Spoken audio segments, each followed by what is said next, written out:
Nakatira ako sa St. Louis, Missouri, mismong sa gitna ng lungsod.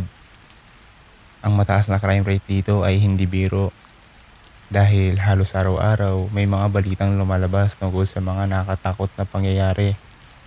Pero kahit ganoon, hindi pa talaga ako nakakaranas ng masama at ni minsan ay hindi ko pa rin personal na sakyan ang mga pangyayari. Lagi kong iniisip na parang hiniwalay ako sa lahat ng iyon. Kaya sinusubukan ko lang mamuhay ng normal. Nagtatrabaho ako noon sa Uber Eats at DoorDash. Kadalasang gamit ay bisikleta dahil nasa city lang naman ako.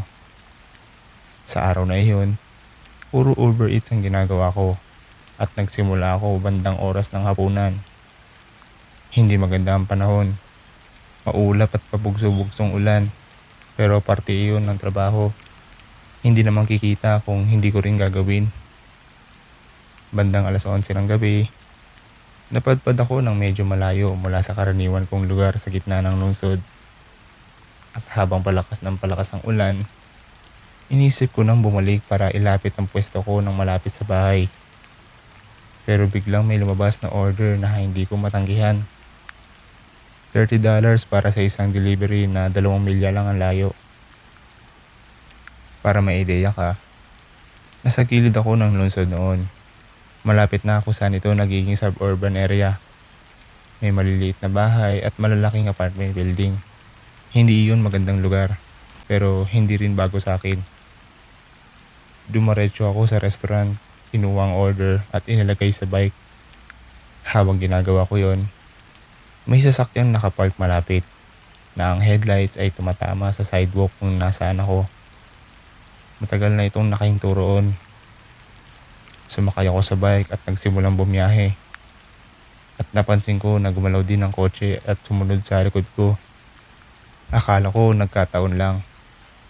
Pero matapos ang ilang liko at habang papasok na ako sa neighborhood, naandoon pa rin ang parehong sasakyan sa likuran ko. Ilang minuto pa, nakarating ako sa apartment building kung nasaan ihatid ko ang pagkain. Pumunta ako sa bike rack, ikinadena ang bisikleta. At ilang sandali lang, pumasok din sa parking lot ng kotse. Doon ako kinabahan. Baka coincidence lang. Pero naisip ko rin na baka tirahin ang bike ko. Kinuha ko agad ang order at madaling pumasok para matapos na. Umakyat ako sa ikalawang palapag at pumatok sa pintuan. Cash payment iyon na medyo karaniwan dito pero hassle sa oras na iyon. Habang hinihintay kong buksan nila ang pinto, napatingin ako sa dulo ng highway. Mahina ang ilaw. Sobrang rundown ng lugar. Naglulutungan ng pintura. May mga nawawalang ceiling tiles. At may amag pa malapit sa ilang pinto. Tahimik din na kakaiba para sa ganitong kalaking building.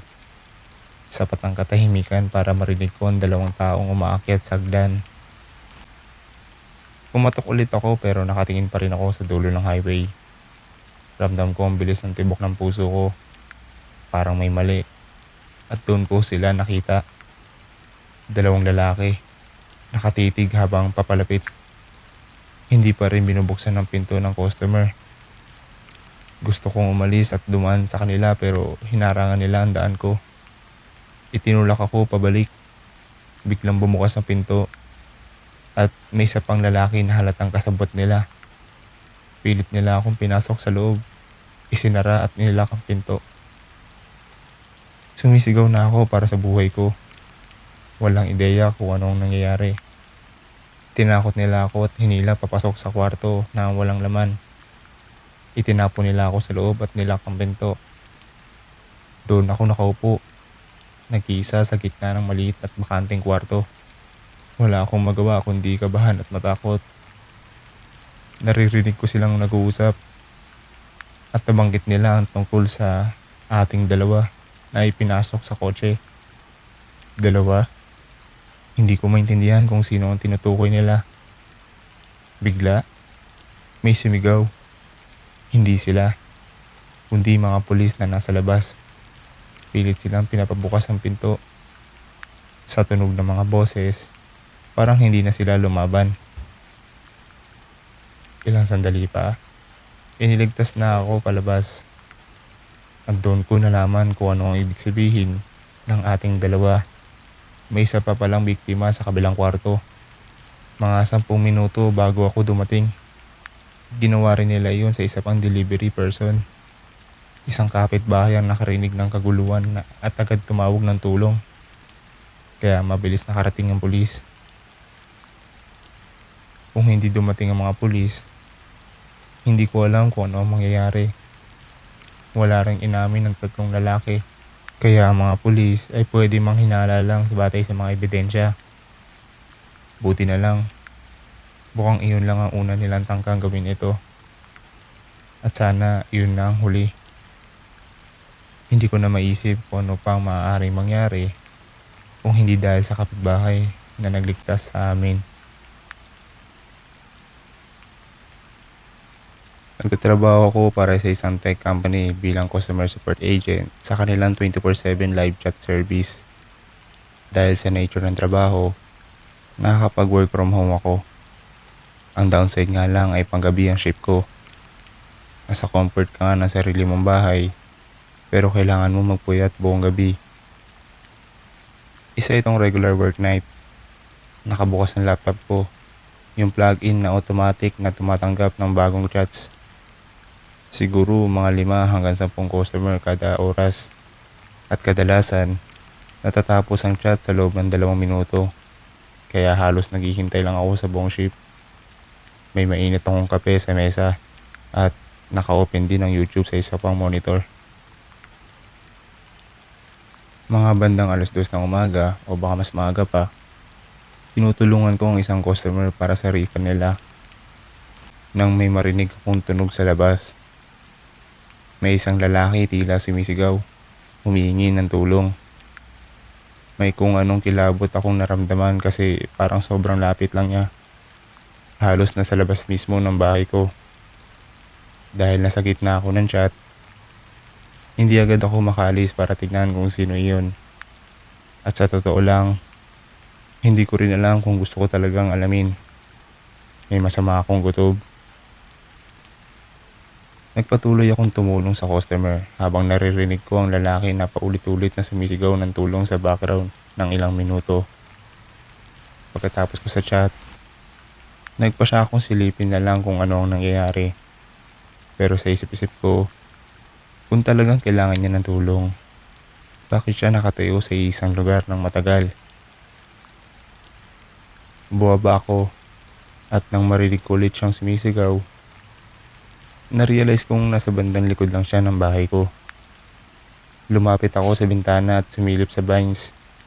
Naka-fence ang backyard ko. Pero sa mismong gitna noon, may nakatayungan lalaki. Sumisigaw pa rin siya pero hindi gumagalaw ang katawan niya. Ang unnatural tignan. Parang wala lang. Madilim pero kitang-kita akong naka-hoodie siya at naka-dark jeans.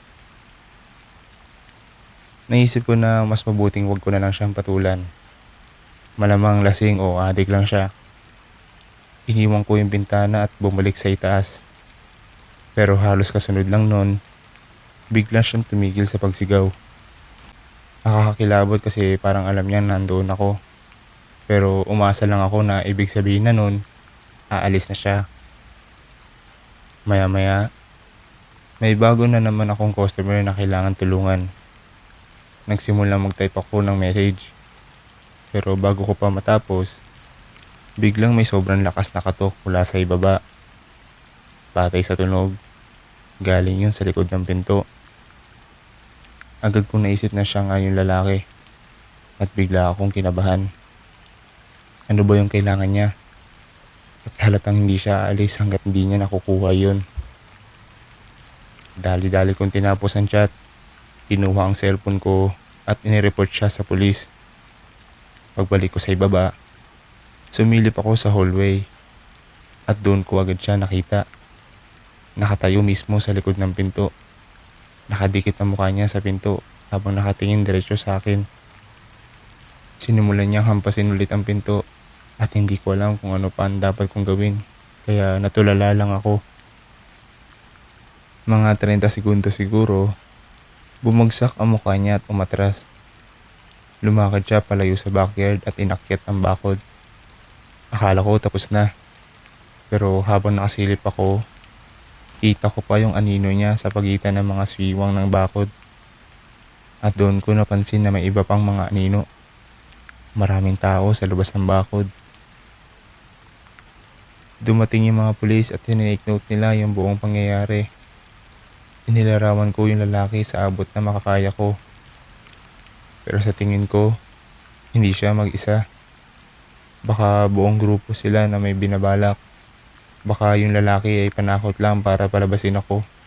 At yung iba ay susugod kapag bumukas na yung pinto. Hindi ko talaga alam. Ang dasal ko lang ay random attempt lang yun. At hindi ako mismo ang target nila. Kasi kung ako talaga, baka hindi pa yun ang huli kong pagkikita sa kanila. Normal lang dapat ang gabing iyon para sa akin. Wala akong pasok sa weekend. At plano ko talagang huwag maging productive sa loob ng 2 araw na pahinga ko. May nakahanda na ako mga merienda at inumin sa mesa malapit sa sopa. At nanonood ako ng isang nakakatawang pelikula para lang lumipas ang oras. Umuulan na malakas sa labas at mas matindi pa ito kaysa sa nakasanayan dito. Malakas ang kidlat, parang bumabagsak ito sa lupa nang wala pang 1 milya ang layo. Karaniwan ko nakikita nakakaliw ang ulan, pero ito ay medyo sobra pa nga para sa pansala ko. Ang talagang hindi nakakaliw ay noong may narinig akong bumangga sa harap ng pinto ko. Isang malakas na kalabog lang iyon, kaya iniisip kong baka may tinangay ang hangin at tumama sa pinto. Tumayo ako at sumilip sa labas. Binuksan ang pinto at agad akong binugbog ng ulan at hangin. Wala naman ako nakita roon na pwedeng bumangga sa pinto ko. Sa sobrang pagkalito ko, lumabas pa nga ako ng kaunti para tignan sa paligid ng Porsche. Wala pa rin akong sagot at lalo akong nabasa ng ulan kaya bumalik na lang ako sa loob. Kung ano man yun, mukhang wala na. Basang-basa na ang suot kong damit kaya bago pa man ako gumawa ng iba, umakyat agad ako sa itaas, nagpalit ng malinis na shirt at nagpunas ng tuwalya. Habang naroon ako, narinig ko ulit isang malakas na kalabog na tumama sa harap ng pinto. Napaigtad ako at napamura ng mahina dahil sa gulat. Naghintay muna ako kung anong kasunod pang ingay habang pinapakalma ang sarili. Tapos pumunta ako sa hagdan at sumilip pababa. Nakatingin sa harap ng pinto. Nanlaki ang mga mata ko. Bukas ang pinto. Pumasok na ang ulan at nabasa na ang loob. Mabilis akong tumakbo pababa at sinara ko ang pinto sa abot ng kaya ko. Pero sira na ang hawakan nito. Wala pa rin akong ideya kung anong nangyari. Ang unang pumasok sa isip ko, baka may tornado o kung ano pa. Pero agad akong napagtanto na may nakakatakot pa ito kaysa sa nakakala ko. Sa sahig, may naipong tubig ulan. At doon, makikita ang maraming bakas ng sapatos na puno ng putik. Tumawid ito papasok sa loob ng bahay. Naiwan ang pinto na nakasabit lang sa frame. Habang sinimulan kong sundan ang bakas ng putik at tubig sa hallway. Hindi ko alam kung bakit, pero pakiramdam ko, parang nahulong na ako sa loob kasama ng kung sino man ang pumasok. Alam ko na ngayon na dapat tumakbo na lang ako kaagad. Pero sa sandaling iyon, ang takot at adrenaline ang nagpaiba na sa kilos ko. Pagliko ko papunta sa family room, may nakita akong lumang, basang-basang na bota na nakakalat sa sahig. At tatapos na doon ang bakas ng sapatos. Pagtingin ko paitaas, patay ang ilaw sa kwarto. May maliit lang na sopa at isang upuan malambot doon. Alam kong may nagtatago sa likod ng isa pa sa mga yon. Doon ko lang tuluyan ng isip. Habang nakatitig ako sa madilim na silid at nakatayo ilang talampakan lang ang layo sa isang taong hindi ko kilala. na kailangan ko nang makaalis agad. Mabilis kong kinuha ang cellphone ko mula sa sofa sa living room at tumakbo palabas sa gitna ng bagyo. Tumayo ako sa ilalim ng puno at tinawagan ng 911. Ilang minuto lang ang lumipas bago sila dumating. 4 na pulis ang pumasok sa bahay ko at makalipas ang ilang minuto, hinihila ang isang lalaki sa ulan at isinakay sa kanilang sasakyan. Mukhang isang baliw. Mahaba ang buhok at lubog ang mga mata. Ang mas nakakatakot pa, matapos nilang siyang ikulong sa sasakyan, bumalik ako sa loob kasama ng isang pulis at sinabi nilang nakita nila siyang nakatago sa ilalim ng sopa.